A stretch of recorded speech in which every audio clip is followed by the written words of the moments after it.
అస్సలాముఅలైకుం everyone, welcome back to Noori and Sony channel. ఈరోజు మనం chicken pakodi చేసుకుందాము. నేను చికెన్ తీసుకున్నాను. పుదీనా, కరివేపాకు, కొత్తిమీర, సగం నిమ్మకాయ.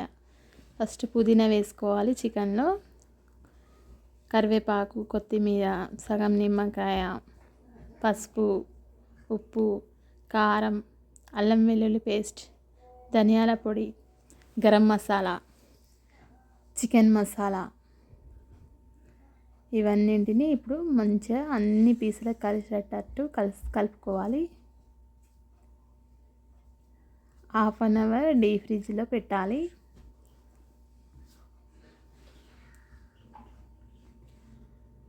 హాఫ్ అన్ అవర్ తర్వాత డీప్ ఫ్రిడ్జ్లోకి వెళ్ళి తీసుకోవాలి. ఈ విధంగా అయిపోతుంది. తర్వాత కడాయి పెట్టి ఆయిల్ పోసుకోవాలి. ఆయిల్ వేడైన తర్వాత మనం పకోడీలాగా వేసుకోవాలి.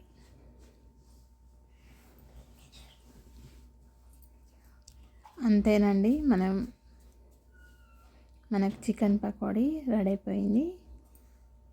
మా మమ్మీ చేసిన చికెన్ పకోడీ చాలా బాగుంది. మీకు నచ్చితే like, share, subscribe. Bye bye అందరికీ.